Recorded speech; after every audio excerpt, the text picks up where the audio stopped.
Bonjour à tous, bienvenue à notre webinaire sur la loi de finances 2021. Cette année est une année un tout petit peu particulière par le contexte qui nous touche tous. Alors nous sommes très heureux de vous présenter malgré tout cette loi de finances 2021 qui comporte trois grands chapitres.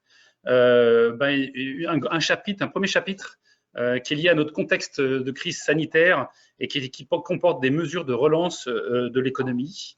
Il y aura aussi tout un deuxième volet sur la modernisation de la fiscalité des entreprises, avec des projets qui seront d'envergure et qui vont nous impacter pour les années à venir. Et puis des lois et des mesures sur l'écologie et des taxes nouvelles écologiques pour la protection de l'environnement. Alors, cette réunion est prévue pour durer une petite heure. On va essayer d'être très efficace. Vous imaginez bien que dans le contexte actuel, beaucoup de mesures veulent essayer d'aider et de relancer l'économie des entreprises et d'aider les entreprises dans un contexte qui est parfois très difficile. Alors, pas de miracle, parce que vous connaissez sans doute le niveau d'endettement des finances publiques et de l'État. Mais par contre, il y a des mesures qui pourront être très intéressantes pour chacun d'entre vous et qui présentent des opportunités. Vous aurez la possibilité de revoir cette visio en replay quand vous le souhaiterez. Nous vous ferons passer également le support par retour de mail. Bien entendu, tout au long de ce webinaire, n'hésitez pas à poser par l'intermédiaire du chat toutes vos questions ou interrogations ou demandes de précision. On essayera d'y répondre en direct. C'est peut-être pour donner des précisions que vous souhaitez. Voilà. Et bien entendu, toutes nos équipes, que ce soit nos responsables de clientèle ou nos spécialistes, comme Audrey qui va vous présenter cette loi de finances, sont à votre disposition sur ces prochains jours pour étudier avec vous les possibilités et les opportunités à saisir certaines de ces mesures pour optimiser la gestion de vos entreprises. Alors, je ne perds pas plus de temps dans cette introduction et je donne immédiatement la parole à Audrey pour qu'elle vous commande ces différentes mesures. Donc justement, en parallèle des difficultés techniques qu'on a pour se rencontrer maintenant, cette crise sanitaire a également provoqué une crise économique assez sensible pour beaucoup d'entreprises qui ont subi au moins des fermetures, voire des pertes d'activité significatives. Et donc du coup, la loi de finances 2021 s'attachait à mettre en place un certain nombre de mesures de relance économique. Alors, c'est vrai que ça s'explique en grande partie à cause du calendrier de vote de cette loi de finances, puisqu'elle a été préparée et votée au cours du deuxième semestre 2020, et on espérait à ce moment-là être un peu plus avancé en sortie de crise au début 2021, ce qui explique qu'on n'a aucune mesure d'aide proprement parlée dans le cadre de la crise sanitaire, mais uniquement des mesures d'accompagnement à la relance. Malheureusement, on constate qu'aujourd'hui, il y a encore beaucoup d'entreprises fermées. Néanmoins, pas de mesures d'aide nouvelles. Par contre, des mesures fiscales qui visent à accompagner les entreprises dans le cadre de la relance économique ou en tout cas à neutraliser les effets fiscaux de certaines opérations pour éviter des blocages au niveau des investissements des entreprises. Alors, on va commencer par traiter des mesures qui vont avoir un impact concret sur la baisse du niveau de fiscalité qui va s'appliquer aux entreprises. Alors, on va constater que ce n'est pas toujours très égalitaire, néanmoins, c'est vraiment des mesures de baisse d'impôts concrètes qui vont s'appliquer. La première concerne ce qu'on appelle les impôts de production. C'est une mesure qui a été très médiatisée, donc je pense que beaucoup d'entre vous en ont déjà entendu parler.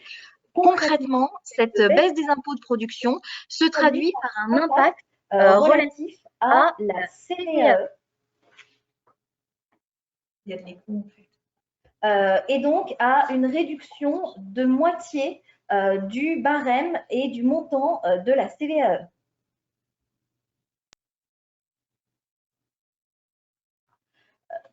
Donc, cette réduction a été faite de manière très linéaire par la législation et de manière très simple. C'est une mesure qu'on a rarement connue en droit fiscal, des mesures de réforme aussi simples et qui vont concerner vraiment l'ensemble des contribuables qui sont redevables de cette imposition.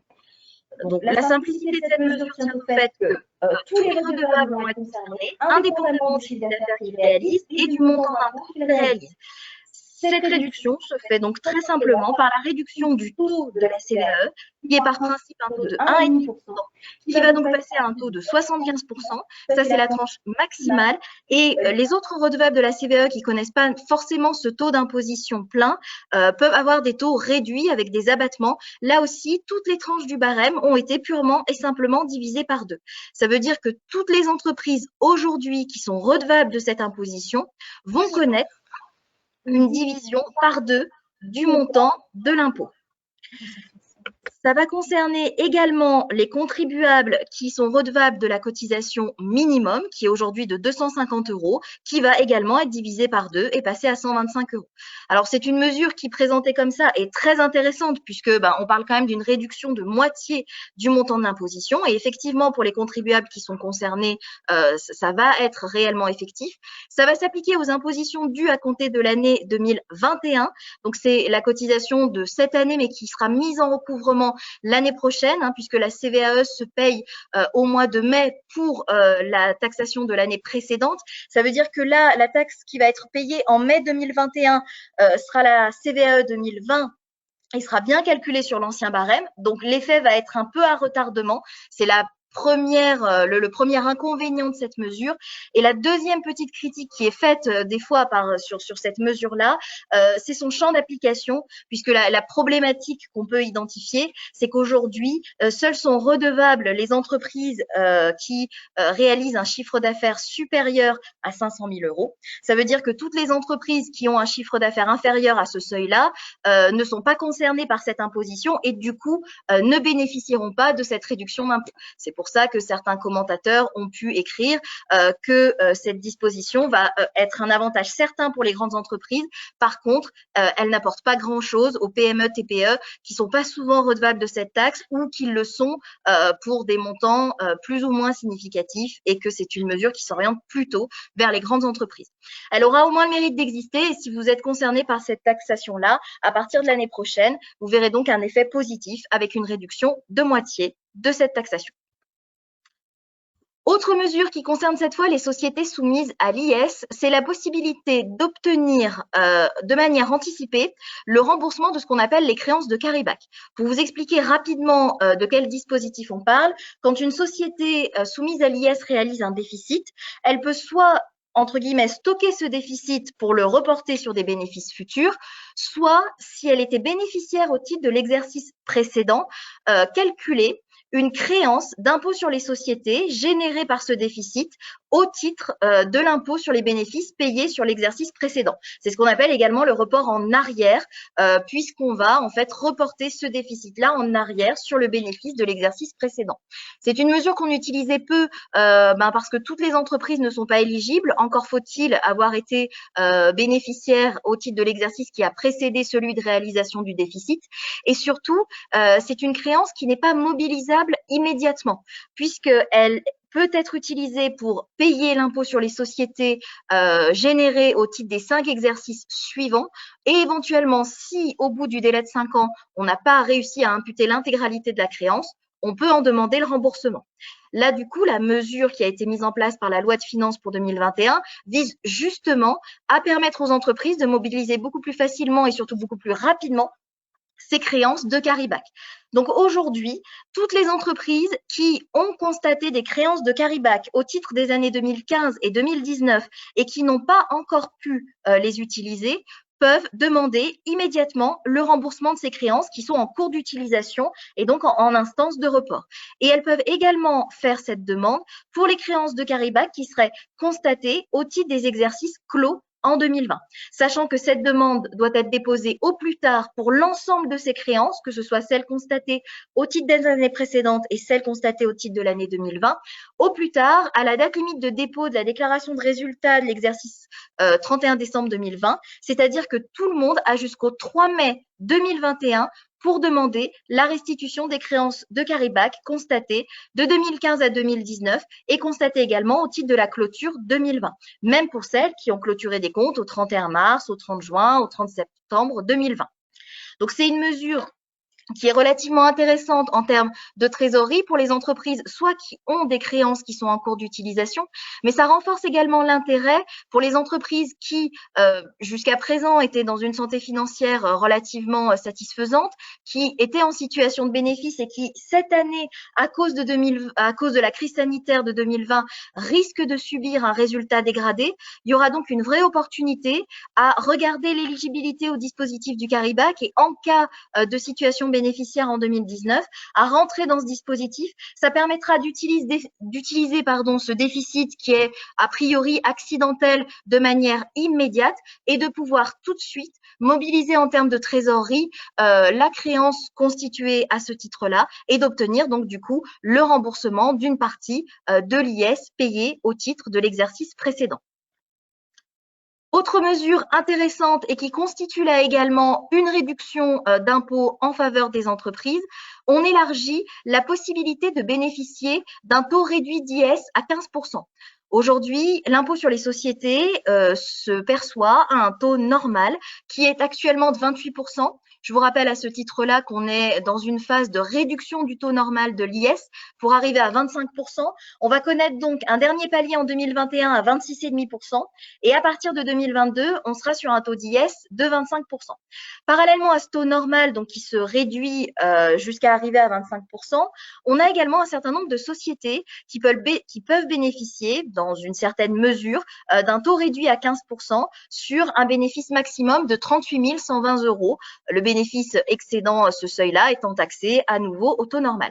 Il y a des conditions pour pouvoir bénéficier de ce seuil-là. Alors, certaines ne sont pas modifiées. C'est que le capital soit entièrement libéré et que la société soit détenue à hauteur de 75% au moins par des personnes physiques, soit directement, soit éventuellement dans la limite d'un seul niveau d'interposition. Ça veut dire qu'une société interposée ne pose pas de souci si celle-ci est elle-même détenue par des personnes physiques directement. Si par contre on a un groupe de sociétés avec plusieurs détentions en chaîne, on ne pourra appliquer le taux réduit d'IS qu'aux sociétés détenues directement par des personnes physiques ou détenues par la structure elle-même détenue par des personnes physiques. Ces deux conditions-là existaient déjà avant la réforme et sont maintenues à l'identique, donc on n'a aucune modification. De même qu'on n'a aucune modification de la part du bénéfice qui pourra bénéficier du taux réduit. Par contre, on a également un seuil de chiffre d'affaires qui exclut du taux réduit les entreprises qui dépassent ce seuil, qui était fixé à 7 630 000 € et qui est porté à 10 millions d'euros. Donc, ça veut donc dire que l'application du taux d'IS, réduit d'IS, ne prend pas plus d'importance au niveau du résultat de l'entreprise. Par contre, on va élargir le nombre d'entreprises bénéficiaires qui donc pourront accéder à ce taux réduit jusqu'à un chiffre d'affaires de 10 millions d'euros. Parallèlement, par contre, on ne bouge pas le seuil de la contribution sociale, qui est une contribution additionnelle à l'IS, qui est due par les entreprises qui réalisent un chiffre d'affaires supérieur à 7 630 000 €. Et donc, ces structures-là seront toujours, même si potentiellement elles vont pouvoir bénéficier du taux réduit d'IS, soumises à cette contribution sociale. Donc, ce n'est pas une mesure qui aura un impact en termes d'économie d'impôt très importante, mais malgré tout, ça représente toujours une économie d'IS certaine et qui va quand même permettre à un certain nombre d'entreprises supplémentaires d'avoir accès à ce seuil-là. Une mesure là pour cette fois totalement nouvelle, donc qui est créée et qui ne constitue pas un ajustement de mesures fiscales précédentes comme on vient de le voir. On a créé un nouveau crédit d'impôt pour abandon de loyer. Alors l'objectif de cette mesure, c'était d'inciter les propriétaires bailleurs de locaux professionnels à accorder des abandons de loyer à leurs locataires pour compenser en partie en tout cas les difficultés qu'ils pouvaient subir à cause de la crise. Alors il faut savoir que c'est un texte dont on a beaucoup parlé et notamment qui a été beaucoup relayé dans les médias. On en a beaucoup parlé parce que c'est un dispositif qui devait avoir une application beaucoup plus large que ce qu'il a du coup en réalité. Parce qu'au départ, ce texte était censé concerner tous les abandons de loyer qui avaient pu être accordés au cours de l'année 2020. La problématique, c'est qu'une fois qu'on a chiffré mesurer le coût du dispositif et qu'en plus potentiellement on a maintenu, y compris pour l'année 2021, des interdictions d'ouverture pour certains secteurs d'activité qui peuvent bénéficier de ce texte-là, il y a eu une véritable crainte du coût qui était susceptible d'engendrer ce dispositif. Et du coup, dans le cadre des débats parlementaires, il a été considérablement réduit en termes de champ d'application. Je vous en parle quand même parce que du coup, il a été beaucoup relayé dans les médias et puis il peut quand même avoir un intérêt pour certains bailleurs, mais là aussi, on va voir que l'effet concret en termes d'économie fiscale va malheureusement être un petit peu limité.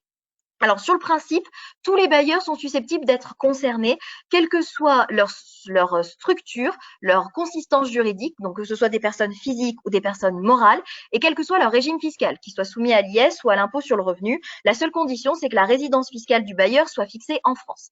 La deuxième condition, par contre, est beaucoup plus restrictive, puisque la législation nous dit que seul pourra donner lieu à crédit d'impôt l'abandon de loyer qui aura été appliqué au titre du loyer échu au titre du mois de novembre 2020.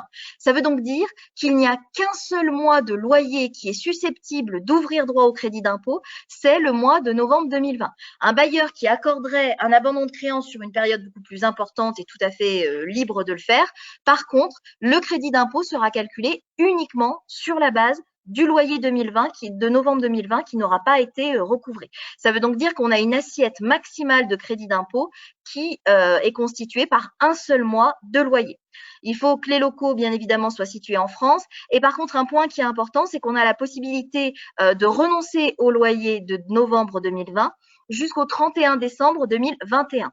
Alors ça, c'est plutôt bien parce que ça veut dire que ça nous permet encore d'agir aujourd'hui dans le cadre de ce dispositif, sachant que la loi de finances a été votée le 30 décembre 2020, pardon. C'est vrai que c'était un petit peu délicat si on avait demandé aux entreprises d'anticiper ce type d'acte juridique sans être certain du texte qui allait s'appliquer au final. Donc à ce niveau-là, c'est relativement intéressant. Ça va quand même par contre imposer de cadrer un petit peu l'abandon de loyer pour bien acté qu'il s'agit bien du loyer de novembre 2020. Donc, on vous recommande, pour que le texte puisse s'appliquer sans risque pour le bailleur, de bien rédiger, même de manière assez simple, au moins un courrier ou un mail qui manifeste bien l'accord entre les deux parties que l'abandon de créance porte sur le mois de novembre 2020 et pas sur un autre mois. Et ce qui est également important pour les bailleurs, c'est de bien facturer dans ce type de cas l'intégralité des échéances de 2021 et de bien fonctionner par un système d'avoir pour que l'administration ne puisse pas, dans le cadre d'un contrôle qui aurait lieu sur les années prochaines, venir dire que dans la mesure où une partie des loyers de 2021 n'a pas été facturée, c'est en réalité ces mois-là pour lesquels on a abandonné le loyer et non pas novembre 2021, ce qui ferait que du coup, on ne serait plus dans le dispositif de crédit d'impôt. Donc, soyez bien vigilants au niveau de la matérialisation de l'abandon pour qu'il n'y ait pas de doute possible sur le rattachement au loyer de novembre 2020. Autre point qui ont tendance à limiter l'application du dispositif, c'est un certain nombre de conditions qu'on impose du côté du locataire. Il faut que les locaux qui font l'objet de la location aient fait l'objet d'une interdiction d'accueil du public en novembre 2020 ou qu'ils donnent lieu à l'exercice d'une activité qui est listée dans l'annexe du décret qui avait mis en place le fonds de solidarité, qui fait partie des aides qui ont été instaurées pour aider les entreprises fermées. Alors, logiquement, il y a une certaine cohérence entre les deux. Toutes les activités qui sont listées dans cette annexe du décret étaient normalement fermées en novembre. Ça a quand même été rajouté. On intègre là-dedans tout le secteur de l'hôtellerie, café, restaurant, le secteur de la culture, de l'événementiel et également du monde sportif et du tourisme. Donc, vous voyez, logiquement, il n'y a pas tellement de différence, c'est vraiment les activités fermées. Et bien évidemment, toutes les activités qui ne sont pas listées dans ce décret-là, mais qui faisaient l'objet d'une fermeture en novembre 2020, donc qui correspond à la période du second confinement et qui étaient donc les commerces dits non essentiels, peuvent bénéficier de la mesure. Ça veut donc dire par contre que des activités pour lesquelles on avait la possibilité d'être ouvert et d'accueillir du public, qui ont subi des pertes de chiffre d'affaires, elles par contre ne sont pas concernées par ce dispositif. Donc ça exclut quand même beaucoup d'activités. Il fallait vraiment être fermé en application d'une décision administrative pour pouvoir être éligibles à ce dispositif.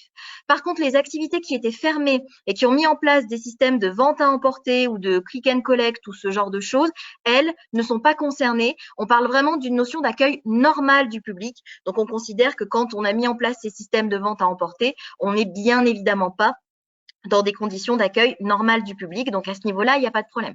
Donc, vous voyez, on a beaucoup limité le dispositif, non seulement par le montant des abandons de loyer qui vont être concernés, puisqu'en réalité, on n'a qu'un seul mois de loyer qui est éligible, et également par les potentiels locataires qui sont concernés, puisque par contre, tous les bailleurs qui n'ont pas qui n'ont pas un locataire qui a subi une fermeture administrative sont de fait hors champ d'application du dispositif. Il faut également que l'effectif salarié soit inférieur à 5 000 salariés. Donc là, ça pose pas trop de problèmes au niveau des PME, TPE où ces seuils-là sont loin d'être franchis. Donc à ce niveau-là, il n'y aura pas trop de limitations. Et un autre point qui est important, c'est que ces dispositifs-là, comme de manière générale, toutes les aides Covid qui ont été mises en place, ont vocation à aider les entreprises qui sont en difficulté du fait de la crise, mais uniquement du fait de la crise. Et on considère que les entreprises qui étaient déjà en difficulté antérieurement à cette période-là ne sont du coup pas éligibles aux aides.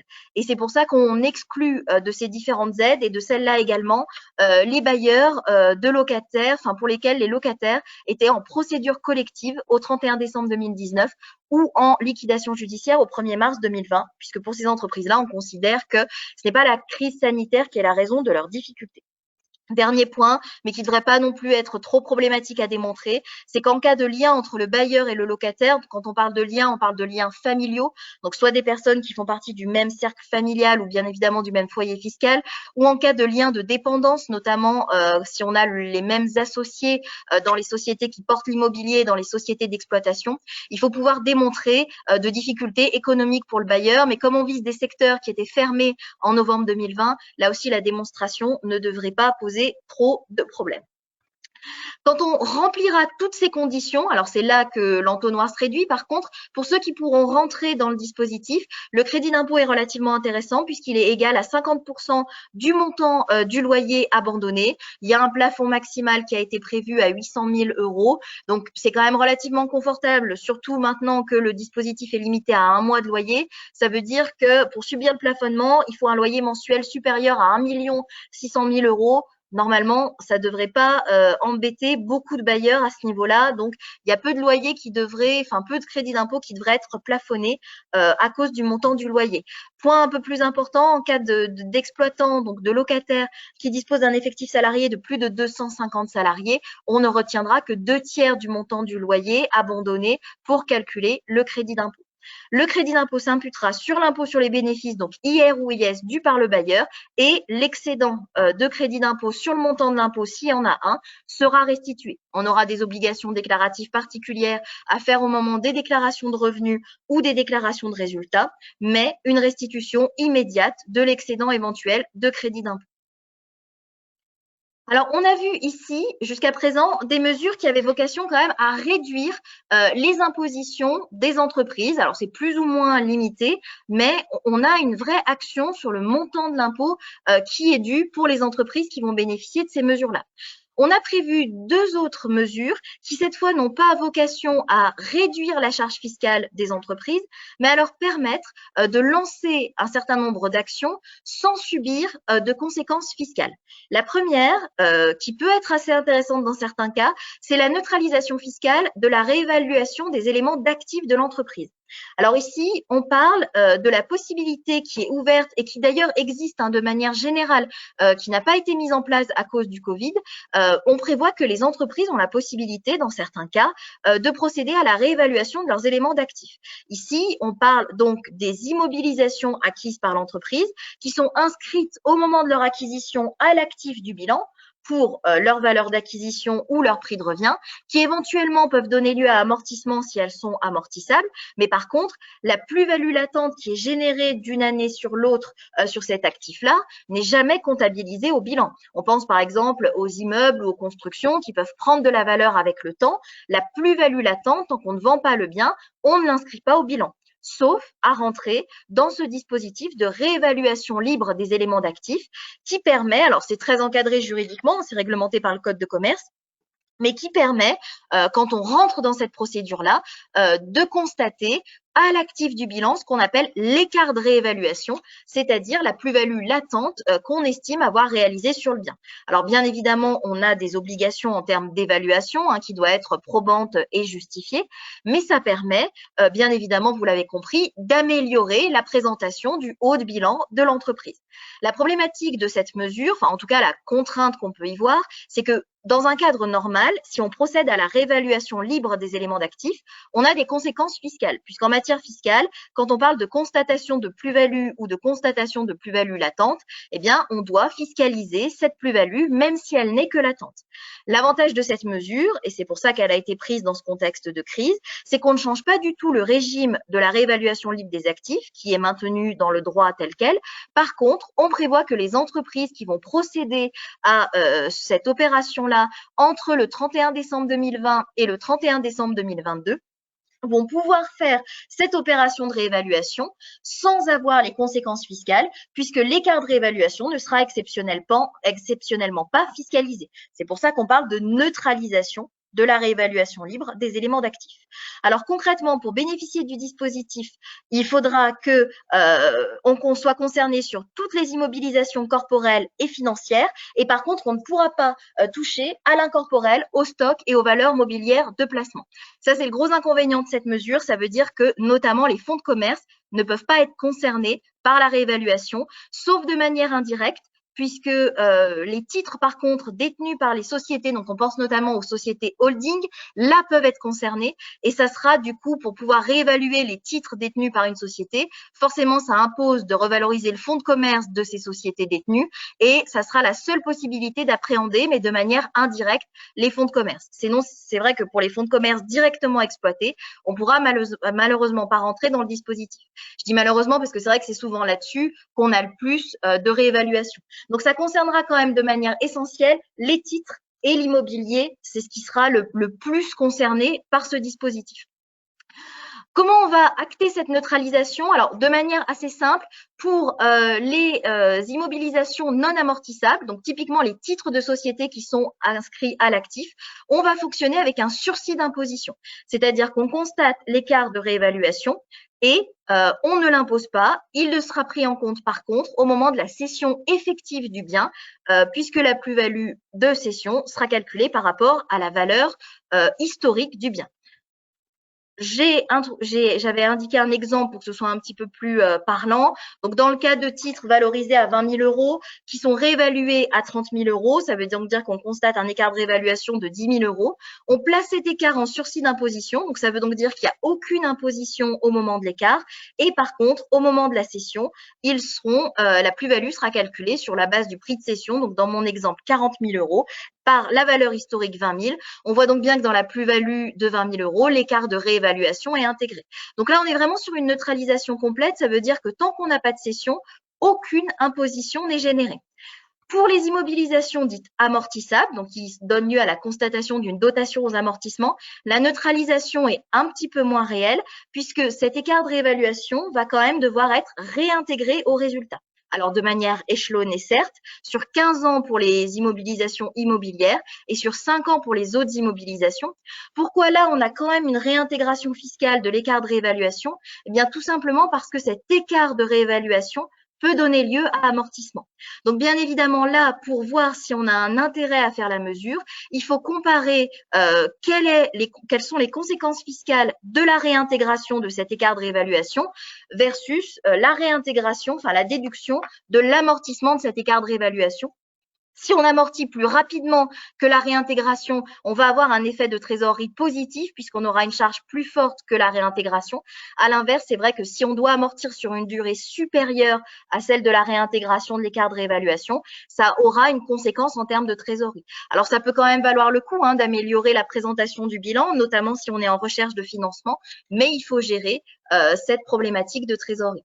De la même façon, j'avais présenté un exemple pour que ça puisse être un petit peu plus parlant, donc sur notamment une construction d'une valeur d'origine de 20 000 euros réévaluée à 50 000, qui donnait lieu à une réintégration du coût de 2 000 euros par an, parallèlement à un amortissement de l'écart de réévaluation de 1 500 euros et sur une immobilisation amortissable, autre qu'immobilière, de 15 000 euros réévaluée à 30 000 euros, donc qui génère un écart de réévaluation cette fois sur 5 ans. Ces durées-là s'imposent. La réintégration de l'écart de réévaluation, c'est pas à la libre appréciation de l'entreprise, la durée est obligatoire et donc du coup qui va donner lieu à un amortissement de 1 500 euros.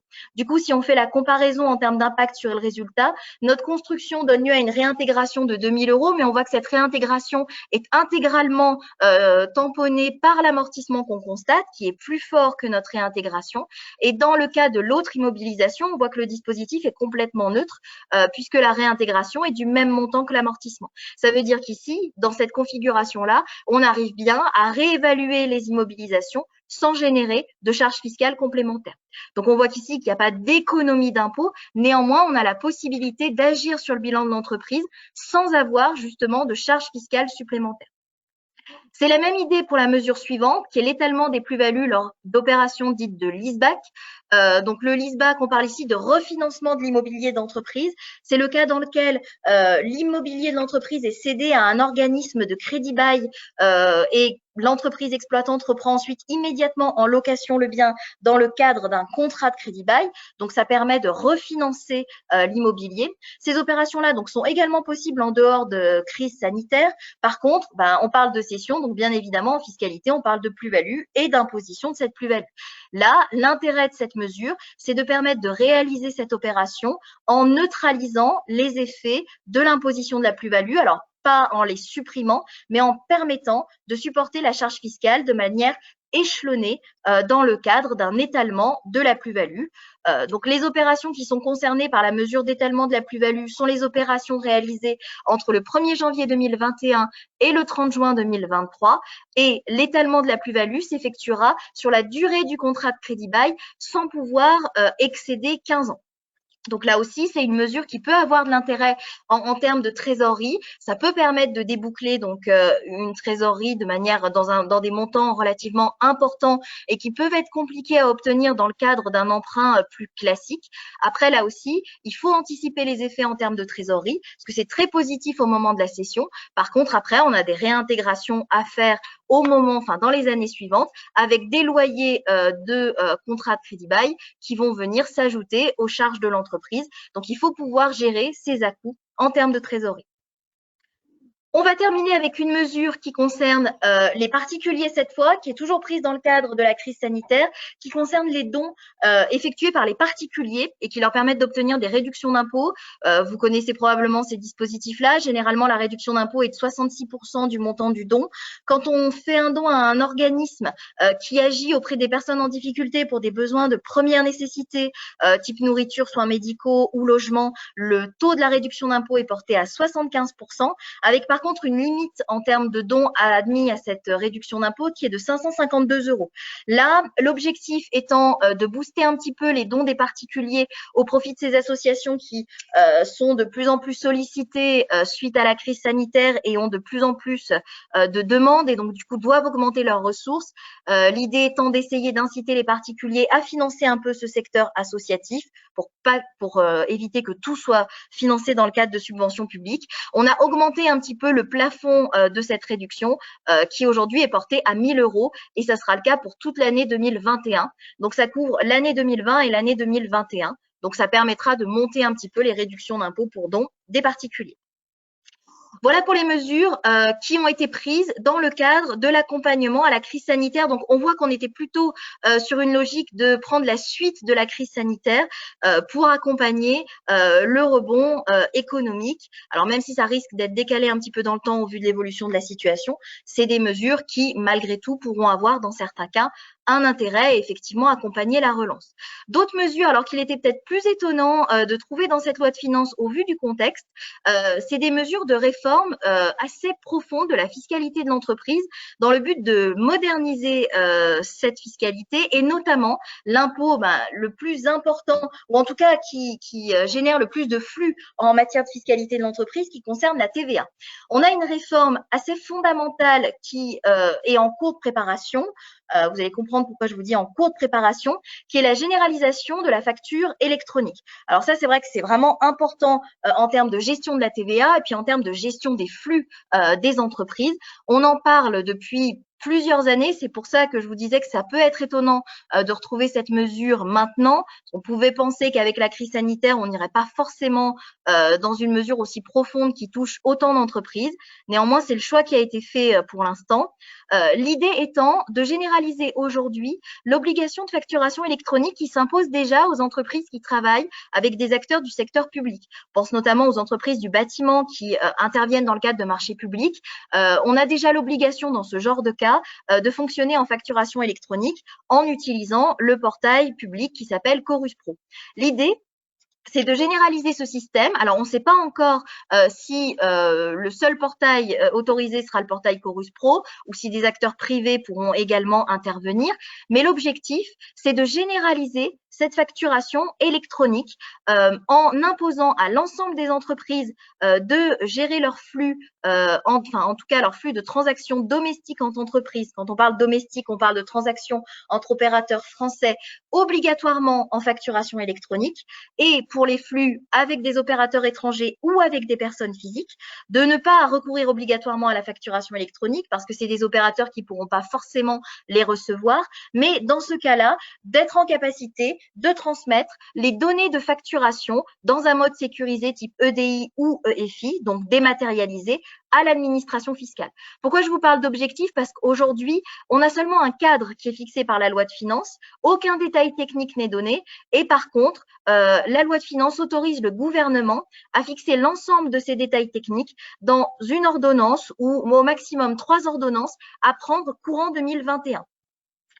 L'objectif étant de renforcer la compétitivité des entreprises. Ça mangeait pas de pain de le mettre là. Ça fait toujours bien pour communiquer sur la mesure, de présenter ça comme une réforme qui présente un intérêt pour les entreprises. Le vrai objectif, fondamentalement, c'est le deuxième, c'est de lutter contre la fraude fiscale. On l'entend tous assez régulièrement. Le montant de la fraude de TVA se chiffrerait en centaines de milliards d'euros au sein de l'Union européenne. Et forcément, c'est une masse financière qui est intéressante pour les États, notamment dans le contexte actuel et dans nos contextes de finances publiques, de pouvoir aller chercher l'argent de la fraude fiscale, c'est toujours intéressant. Et donc, c'est ça l'objectif, puisque l'idée étant que si les flux de facturation sont intégralement dématérialisés et transmis sous format électronique, forcément, la fraude à la TVA sera beaucoup plus compliquée et en tout cas beaucoup plus traçable pour l'administration. Ça permettra également de mieux connaître le niveau d'activité en temps réel des entreprises et également à terme de permettre un pré-remplissage des déclarations de TVA. Ça, c'est encore pas du tout acté en termes de calendrier. C'est vraiment un futur encore assez lointain parce que ça pose plein d'autres difficultés, notamment pour la TVA à l'encaissement, mais ça fait partie des objectifs de la réforme. En termes de calendrier, par contre, ce qui est fixé, c'est l'obligation de facturation électronique. Là, il y a des dates qui ont été prévues dans la loi de finances et vous voyez que ça arrive assez vite, puisqu'en 2023, en l'état actuel du calendrier fixé, il faudra que toutes les entreprises soient en capacité de réceptionner des factures électroniques et on a mis en place un calendrier d'application progressif pour l'émission des factures électroniques dès 2023 pour les très grandes entreprises. C'est pour ça qu'il faudra que tout le monde puisse les recevoir, parce que même en tant que TPE, PME, on peut travailler avec des grandes entreprises comme Orange, comme EDF, etc. Comme eux seront en obligation d'émission, il faudra bien que leurs clients puissent recevoir ces factures électroniques. Et on sera en 2024 pour les entreprises de taille intermédiaire et 2025 pour l'ensemble des sociétés. Donc ça, c'est vraiment une réforme fondamentale de fond qui va changer considérablement, si le calendrier est maintenu en l'état, la gestion des flux des entreprises et de l'ensemble des entreprises.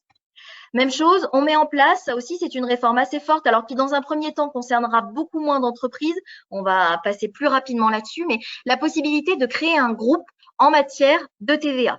Donc, un groupe en matière de TVA, ça concernera bien sûr des groupes de sociétés existants. Il faudra qu'on ait des liens économiques et juridiques entre les sociétés.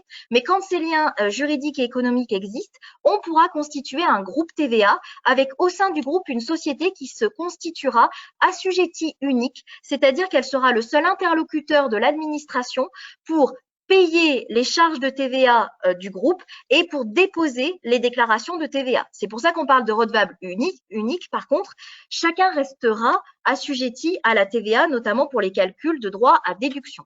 Le point majeur aujourd'hui de cette réforme, qui entrera en vigueur au 1er janvier 2023, c'est que les opérations internes à un groupe, donc les relations entre les sociétés liées, seront hors champ d'application de la TVA.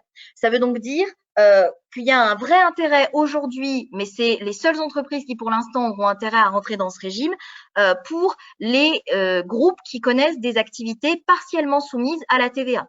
Aujourd'hui, quand vous avez une activité d'exploitation exonérée de TVA, sur les refacturations intragroupes, vous avez l'obligation d'émettre des factures avec de la TVA, notamment les services comptables, informatiques, etc. Et du coup, cette TVA ne peut pas être déduite par les membres du groupe puisque leur activité principale n'est pas soumise à TVA. On pense au secteur de l'assurance, de la banque et au secteur médical, notamment les cliniques ou les gestionnaires d'EHPAD. Eux, du coup, pour eux, il y aura un vrai intérêt puisque les facturations internes au groupe devenant hors champ d'application de la TVA, il n'y aura plus de TVA sur ces facturations et ça évitera d'avoir ce qu'on appelle le frottement TVA. C'est quand une entreprise subit une facturation avec de la TVA et ne peut pas la déduire. Pour les autres, par contre, qui ont une activité actuellement intégralement soumise à la TVA et qui peuvent donc déduire toute la TVA qui leur est facturée sur leur flux entrant, ça ne présente pas aujourd'hui d'intérêt particulier. Dernier point sur ces réformes qui touchent les entreprises. Certains d'entre vous connaissent peut-être la majoration subie en cas de non-adhésion à un centre de gestion agréé. Ça concerne ça, les entreprises individuelles. Si on est adhérent de ce type d'organisme, on est imposé sur le bénéfice qu'on réalise, mais pas plus. Ça peut paraître normal. Pourtant, quand on n'est pas adhérent de ce genre d'organisme, on est imposé sur un bénéfice dit majoré. Aujourd'hui, la majoration est de 25%. C'est un dispositif qui doit être supprimé. Alors, avec une suppression échelonnée dans le temps, on a prévu d'abaisser cette majoration à 20% dès 2020, 15% à partir de 2021, 10% en 2022 et plus aucune majoration en 2023. Alors, de manière générale, sur l'évolution des choses, c'est vrai que ça semble remettre en question le rôle de ces organismes-là, puisque aujourd'hui, beaucoup de contribuables adhèrent à ces organismes justement pour éviter ces majorations. Et c'est vrai que si demain, cette majoration, la suppression venait à être maintenue en l'état, on ne voit pas très bien quel serait l'intérêt des entreprises de rester adhérentes. Donc, ça pose vraiment la question de la survie de ces organismes aujourd'hui. Et puis, on va terminer en parlant fiscalité écologique. Alors, deux points importants dans ce paragraphe-là. Alors, on va d'abord voir des mesures de fiscalité écologique incitatives. Donc là, pour le coup, on va récompenser les contribuables qui vont lancer des actions du type visé par la législation. Deux bénéficiaires possibles. Les particuliers, alors on va voir que les particuliers vont être très peu concernés, bon ça a le mérite d'exister. Les particuliers qui installeront à leur domicile des bornes de recharge de véhicules électriques sont susceptibles de bénéficier du crédit d'impôt pour la transition énergétique. Alors c'est très bien, le taux du crédit d'impôt est record, je ne pense pas avoir déjà vu ça, c'est un taux de crédit d'impôt à 75%, par contre on déchante assez vite quand on voit la limite c'est 300 € par système de charge, sachant qu'au sein d'un foyer, on ne pourra mettre en place qu'un ou deux systèmes de charge. Donc, bon, ça a le mérite d'exister, ça ne va pas donner lieu à des crédits d'impôt très significatifs. Je vous rappelle par contre que pour les particuliers, on a supprimé les autres dépenses éligibles au crédit d'impôt pour la transition énergétique parce qu'on a remplacé ça par un système de primes. On appelle ça ma prime rénov et c'est géré maintenant par l'ANA. Donc, si vous êtes amené à titre personnel à faire des dépenses de rénovation énergétique de vos logements, c'est aujourd'hui ce mécanisme de subvention prime rénov par l'ANA qui est susceptible de vous apporter des aides, mais ça n'aura plus d'impact sur les déclarations de revenus. En revanche, on crée cette fois un crédit d'impôt pour la rénovation énergétique des PME. Donc, comme je vous le disais, on est toujours dans la fiscalité incitative. Et c'est un peu le pendant de ce qui existait pour les particuliers qu'on a transposé aux PME. Les PME qui se lancent dans des programmes de rénovation énergétique de leurs bâtiments, alors jusqu'au 31 décembre 2021, c'est ça un petit peu la difficulté, c'est que le délai paraît court. Ça fait partie des dispositifs qui pourraient être renouvelés. Le crédit d'impôt qui existait pour les particuliers avait été créé au départ pour 1 an et puis finalement, il a été d'application pendant 15 années. Donc, on se dit que peut-être en matière d'entreprise, ça pourra être prolongé un petit peu. Pour l'instant, c'est vrai que le délai est un peu court, donc il faudra réagir vite si on veut rentrer dans le dispositif. Mais on pourra bénéficier d'un crédit d'impôt au titre des dépenses de manière générale d'isolation thermique, d'installation de systèmes de chauffage, de refroidissement et de ventilation des locaux. Donc ça, c'est les grandes catégories. Bien évidemment, ça a été les catégories sont listées de manière très précise avec des normes de performance thermique qui doivent être respectées. Là, après, on a toute la documentation possible. Donc, pour ceux qui seraient intéressés, n'hésitez pas à revenir vers nous. Et ça visera donc les PME qui sont propriétaires ou locataires des locaux qu'elles affectent à leur activité. Donc, c'est bien l'exploitant qui sera susceptible de bénéficier du crédit d'impôt. Il faudra que la construction soit achevée depuis au moins 2 ans. Les travaux doivent être réalisés par des entreprises ou des sous-traitants qui sont qualifiés RGE et quand toutes ces conditions seront remplies, le crédit d'impôt sera d'un montant de 30% du prix de revient hors taxe des dépenses dans la limite de 25 000 euros. C'est bien le crédit d'impôt qui est plafonné à 25 000 euros et pas le montant des dépenses. Donc, on voit que ça laisse quand même une enveloppe de travaux assez conséquente. Ça peut du coup être un dispositif assez intéressant pour les entreprises qui se sont lancées ou qui envisagent des travaux de rénovation énergétique et le crédit d'impôt s'imputera sur l'impôt sur les bénéfices, donc IR ou impôt sur les sociétés suivant le régime fiscal applicable à l'entreprise, avec là également la possibilité de bénéficier de la restitution du montant du crédit d'impôt qui excéderait l'impôt dû. Donc, c'est quand même un dispositif intéressant qui s'inscrit donc là aussi dans le cadre du plan de relance de l'Union européenne. Il fallait un plan développement durable pour accéder aux aides de l'Union européenne et ça fait partie des mesures qui ont été votées dans le cadre de ce plan de relance, dans le dans le plan développement durable du plan. Alors, ça, c'est la partie fiscalité incitative. Il y a une partie fiscalité plus punitive. Et en matière d'écologie, c'est vrai que ça, on sait le faire depuis quelques temps. Et de manière générale, quand on parle de fiscalité punitive en droit fiscal français, on parle souvent véhicule. Et là, ça ne coûte pas, puisque toutes les mesures de fiscalité punitive en matière d'écologie concernent cette année le véhicule et passent notamment par le malus automobile. On met en place, à partir du 1er janvier, un malus CO2 qui a vocation à remplacer les malus qui étaient existants jusqu'à présent. C'est des mesures qui sont assez souvent modifiées, étendues plutôt, avec des barèmes qui sont alourdis assez généralement. Et là, du coup, ça devenait un petit peu illisible. Donc, on a voulu améliorer un petit peu la lisibilité du dispositif en créant donc un malus unique a priori. Alors, on va nuancer tout de suite ce que je suis en train de vous dire, mais par principe, l'idée, c'était d'avoir un seul malus fonction du taux d'émission de CO2 du véhicule. Alors, jusque-là, admettons, le point significatif de cette loi de finances, c'est le durcissement extrême du barème et surtout pour les tranches les plus élevées, les montants d'imposition auxquels on va arriver dans les années à venir, puisque, alors déjà, on voit la tendance quand on nous explique qu'à partir de 2022, le malus sera plafonné à 50% du prix TTC du véhicule. Ça veut donc dire que dans certains cas, en laissant jouer le barème tel qu'il a été voté, on pourrait atteindre plus que la moitié du prix du véhicule. Ça donne une idée du barème qu'on a mis en place pour que ce type de plafond ait besoin de s'appliquer. Et ça s'explique encore bien quand on voit les tranches maximales. Alors, on parle des véhicules qui émettent plus de 220 grammes de CO2 par kilomètre. Bien évidemment, avec des taux d'émission inférieurs, le malus est inférieur également. Mais la tranche maximum, ça sera donc un montant de malus de 20 000 euros pour un véhicule acquis en 2020, qui passera à 30 000 euros pour un véhicule acquis en 2021, et puis 40 000 euros en 2022 et 50 000 euros de malus en 2023. Ça veut donc dire que là, on paye le prix du véhicule et on paye en parallèle une taxe de 50 000 euros compte tenu du taux d'émission du véhicule. Parallèlement à ça, comme on voit qu'on n'est pas sur un niveau de fiscalité encore très significatif, on a choisi de créer un deuxième malus qui est cette fois un malus au poids. Donc là, on voit très vite comment ça va être calculé. Ça sera évidemment en fonction du poids du véhicule. Le poids qui a été finalement retenu, c'est 1800 kg.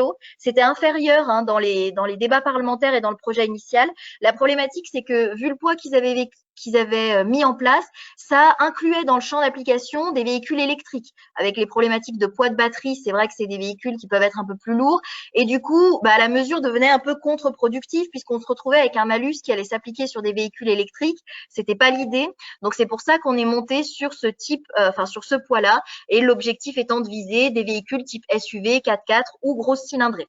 Donc, on aura des taxes qui touchent autant les particuliers que les professionnels. C'est pour ça qu'on a un certain nombre de réductions de base qui ont été prévues, notamment pour les familles nombreuses quand on a plus de 3 enfants à charge, avec des réfactions qui s'appliqueront sur le poids du véhicule. Si par contre, après réfaction, on dépasse les 1800 kg, on aura une taxation donc sur la base de la part du poids qui excède 1800 kg et multiplié par 10 €. Donc, ça peut vite représenter là aussi des montants d'impôts un petit peu importants. Sachant que le poids qu'on retiendra, c'est le véhicule en ordre de marche, ce qui veut dire le poids du véhicule à vide plus celui du conducteur qui a été fixé forfaitairement à 75 kg. Donc là, c'est intéressant pour certains, c'est un peu plus dommage pour d'autres. C'est pas encore personnalisé, heureusement. Je sais pas si un jour on en arrivera là, mais on est parti du principe qu'un conducteur français moyen pèse en moyenne 75 kg. C'est pour ça que le barème est construit comme ça. Ça en a vexé certains, a priori, parce qu'il y a des recours qui ont été faits pour certains qui trouvent que cette mesure est discriminatoire. Alors, on verra si ça a la chance de nous faire supprimer cette taxe ou si il faut rentrer dans un barème plus détaillé. On finit sur une note un petit peu plus, je sais pas, humoristique si on peut dire ça, mais c'est vrai que ça, c'est quand même une fiscalité qui va devenir relativement lourde, à tel point d'ailleurs qu'on prévoit quand même des plafonds qui deviennent significatifs. À ce niveau-là d'ailleurs, on prévoit que la somme des deux malus ne pourra pas excéder le montant maximum du malus CO2. Donc, comme on le disait, 40 000 € en 2022 et 50 000 € en 2023. Ça veut donc dire que la somme des deux malus pourra aller jusque-là. Si par contre, avec le malus CO2, vous êtes dans la tranche maximum, du coup, le poids du véhicule est plus un problème, puisque vous êtes déjà au maximum. Donc, il n'y aura pas de taxation complémentaire. C'est vrai que ça permet de finir sur des notes un petit peu plus légères. Néanmoins, ça retranscrit quand même malgré tout une certaine, en tout cas une certaine logique et une certaine mentalité vis-à-vis du véhicule qui a toujours été un petit peu sévère au niveau du droit fiscal et qui se durcit considérablement du fait de cet argument écologique qu'on veut donner à cette législation, en arrivant du coup à des montants de taxes qui paraissent quand même relativement forts, voire exorbitants sur ce type de produit. Voilà ce que je pouvais vous dire. Moi, aujourd'hui, je voulais évidemment parler aussi de la taxe sur les véhicules de société. Alors, très rapidement, il n'y a pas de réforme fondamentale de cette taxe-là. Par contre, un point, on supprime cette taxe officiellement à partir de 2022 pour la remplacer. Alors, la taxe sur les véhicules de société, pour ceux qui sont concernés et qui la payent, c'est une taxe une composante de tarif sur les émissions de CO2 et une composante sur les polluants atmosphériques. On supprime cette taxe sur les véhicules de société pour la remplacée par deux taxes, une sur les émissions de CO2 et une sur les polluants atmosphériques. Donc, quand on s'est dit ça, on a l'impression qu'on fait une modification qui va rien changer du tout. Alors, sur le fond de la taxe, effectivement, ça change strictement rien. C'est par contre sur les redevables de la taxe que, alors le texte n'est pas très bien écrit, il y a quand même quelques zones d'ombre, mais aujourd'hui, on parle de taxe sur les véhicules de société, alors que demain, on parle d'une taxe qui va frapper les personnes qui utilisent des véhicules pour les besoins de la réalisation d'une activité économique. Ça veut dire qu'au vu de la rédaction utilisée aujourd'hui, on va intégrer dans cette taxe des entreprises qui ne sont pas constituées sous forme de société, donc notamment des entreprises individuelles. Alors, comme c'est une mesure qui va rentrer en 2022, on attend des précisions administratives et on attend également des précisions sur les barèmes qui s'appliqueront, mais potentiellement, l'intérêt pour l'État de cette réforme-là, c'est d'augmenter le nombre de redevables de cette imposition. Donc là encore, ça confirme la conclusion que j'évoquais tout à l'heure, qui est vraiment une fiscalité lourde et je pense que le mot peut être employé, punitive au niveau des véhicules qui appartiennent aux sociétés, mais du coup plus seulement, même les entreprises individuelles et potentiellement les particuliers sur les malus sont également maintenant visés par ces mesures assez dures sur la fiscalité du véhicule. J'en ai terminé avec les mesures que je voulais présenter. J'imagine avoir un tout petit peu dépassé, peut-être même un peu dépassé le temps. Bon, bah, c'est parfait. Je suis, voilà, j'allais vous dire, je suis à l'écoute des questions. Alors, on a déjà une de notée. Donc, bonjour, qu'en est-il des associations, qu'elles soient fournisseurs ou clientes? Merci. Est-ce que tu comprends la question? Alors, j'imagine qu'on parlait, alors il y a deux cas, il y a les véhicules ou la TVA. C'est Nicole. J'arrive pas à lire. Nicole Monteux qui a posé la question. Si vous voulez préciser votre question, ouais, juste, Madame Monteux, ce serait parfait.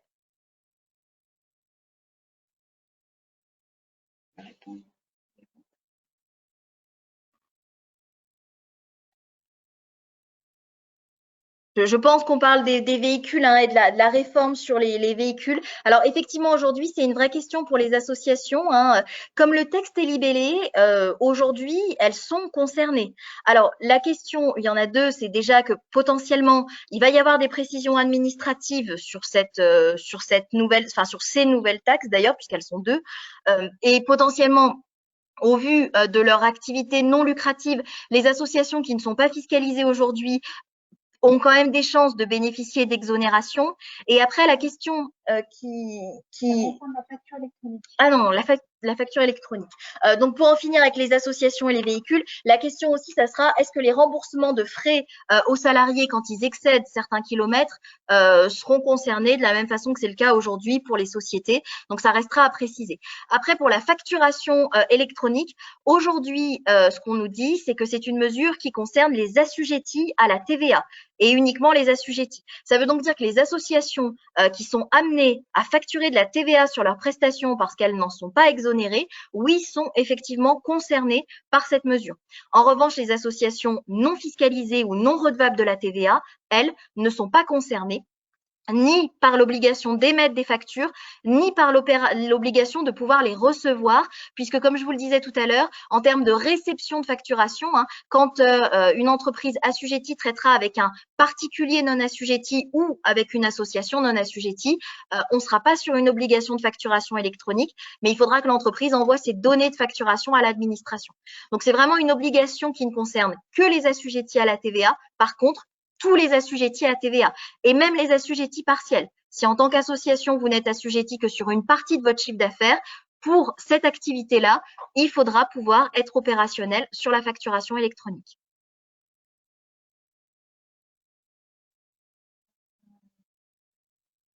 On n'a pas d'autres questions. Apparemment, je vérifie. Non, on n'a pas d'autres questions.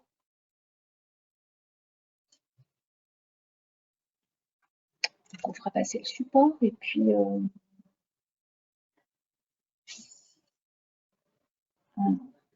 peut-être que si certains veulent avoir plus de des réponses ou des questions qui sont un peu plus ciblées, à ce moment-là, qui prennent contact avec nous, ce sera peut-être plus simple. Oui, il n'y a pas de souci. Le support, effectivement, vous sera adressé par mail, donc vous pourrez relire ça à tête reposée, si on peut dire.